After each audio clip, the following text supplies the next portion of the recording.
Hello everyone, welcome to my YouTube channel.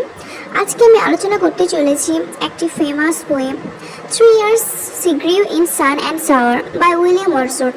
এটা আমি Bengali explanation, Bengali সামানে আলোচনা করতে চলেছি। চলো শুরু করা যাক। উইলিয়াম ওয়ার্ডসওয়ার্থের বিখ্যাত কবিতা 3 years she grew in sun and shower প্রকৃতি এবং মানুষের মধ্যেকার সম্পর্ক নিয়ে লেখা একটি গভীর শোকগাথা। এই কবিতায় প্রকৃতি নিজেই একটি ছোট মেয়ে যার নাম লুসি, তাকে লালন পালন করার দায়িত্ব নেয়। প্রকৃতি লুসিকে তার নিজের কোলে নিয়ে আসে এবং তাকে প্রকৃতি থেকে প্রাপ্ত শিক্ষা দিয়ে গড়ে তোলে। প্রকৃতি লুসিকে এমন এক বিশেষ শিক্ষা দেয় যা কোনো সাধারণ বিদ্যালয়ে পাওয়া যায় না। পাহাড়ের নীরবতা, নদীর অবিরাম গতি, ঝর্ণার কলতান, ঝড়ের ভয়ঙ্কর রূপ এবং আকাশের নীলিমার শান্ত সৌন্দর্য, এই সবই লুসির জীবনে অংশ হয়ে ওঠে। প্রকৃতি লুসিকে তার নিজের মতোই শান্ত, নম্র এবং সুন্দর করে তোলে।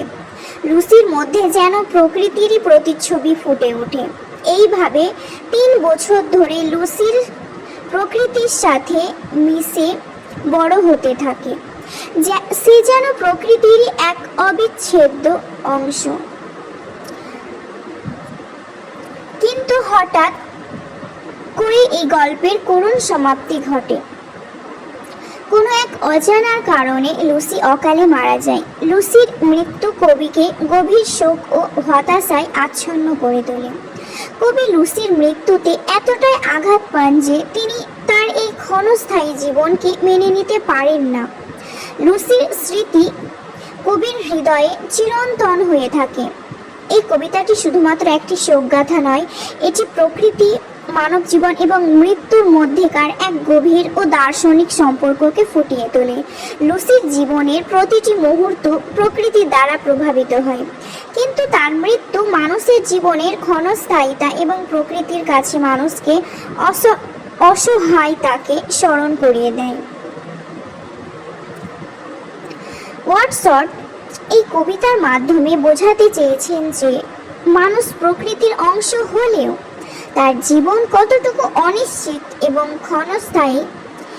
এটি একদিকে যেমন প্রকৃতির এক অসাধারণ ক্ষমতাকে তুলে ধরে, অন্যদিকে তেমনি মানব জীবনের ক্ষণস্থায়িতা এবং বিচ্ছেদের বেদনাকে এক মর্মস্পর্শী রূপ দেয়। এই কবিতাটি প্রকৃতি এবং মানুষের মধ্যেকার এই গভীর এবং আবেগপূর্ণ সম্পর্ককে এক চিরন্তন ভালোবাসা ও বিচ্ছেদের কাব্য হয়ে উঠেছে। তাহলে আজকে এখান থেকেই থাকলো, আসছি পরের ভিডিওতে। আর যদি আমার ভিডিওটি ভালো লেগে থাকে তাহলে লাইক, শেয়ার অ্যান্ড সাবস্ক্রাইব অবশ্যই করুন।